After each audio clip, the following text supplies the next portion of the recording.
و این دین الله تعالی است. الله تعالی حمایه میکنه و کسی که دشمنی کند با نص قرآن اونها مغلوب هستند و کسی که خواهد که تجربه کند تجربه کند. امروزها در اروپا ما میبینیم که مردم آزاد دینی خودشان را عبادت میکنند. زنها را میبینیم با حجاب و با نقاب میگردند. مردها را میبینیم که ریش‌های سنتی دارند و این آزاد است در اروپا. چگونه دین مبین اسلام تا امروز چنین ناب باقی مانده است؟ بسم الله الرحمن الرحیم. الحمد لله والصلاة والسلام علی رسول الله و علی آله و اصحابه و من والاه. اما بعد، اول اینکه این دین الله سبحانه و تعالی است. الله سبحانه و تعالی این دین را محافظت میکند. در قرآن کریم میگوید انا نحن نزلنا الذکر و انا له لحافظون. ما این قرآن را نازل کردیم و ما این قرآن را محافظت میکنیم. یعنی از تغییریابی محافظت میکند و اینچنین از دشمنان اسلام هم محافظت میکند. یعنی آنهایی که میگویند که قرآن کهنه شده است و دین اسلام کهنه شده است و تغییر یافته است، به آنها چگونه جواب گفته میتونیم؟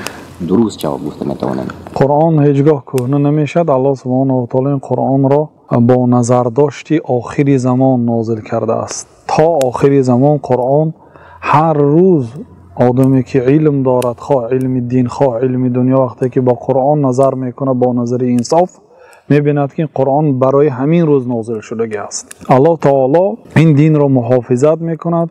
این دین از ابتدا دشمن داشت.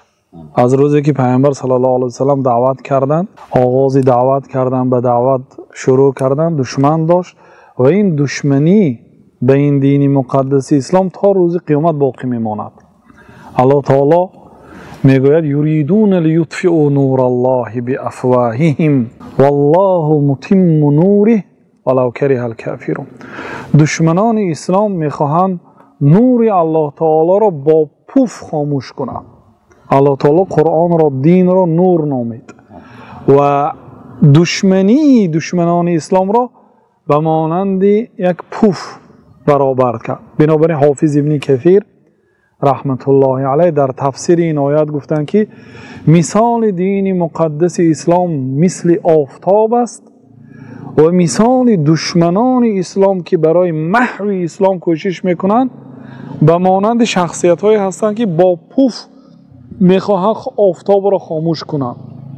کی شود دریا ز پوز سگ نجیس، کی شود خورشید از پوف منطمس. یعنی هیچگاه آفتاب را نمیشود با پوف خاموش کرده شود و دین مقدس اسلام از آفتاب هم بزرگ است و این با وعده پروردگار محفوظ است تا روز قیامت و این دین الله تعالی است. الله تعالی حمایه میکنه و کسی که دشمنی کند با نص قرآن اونها مغلوب هستند و کسی که خواهد که تجربه کند تجربه کند.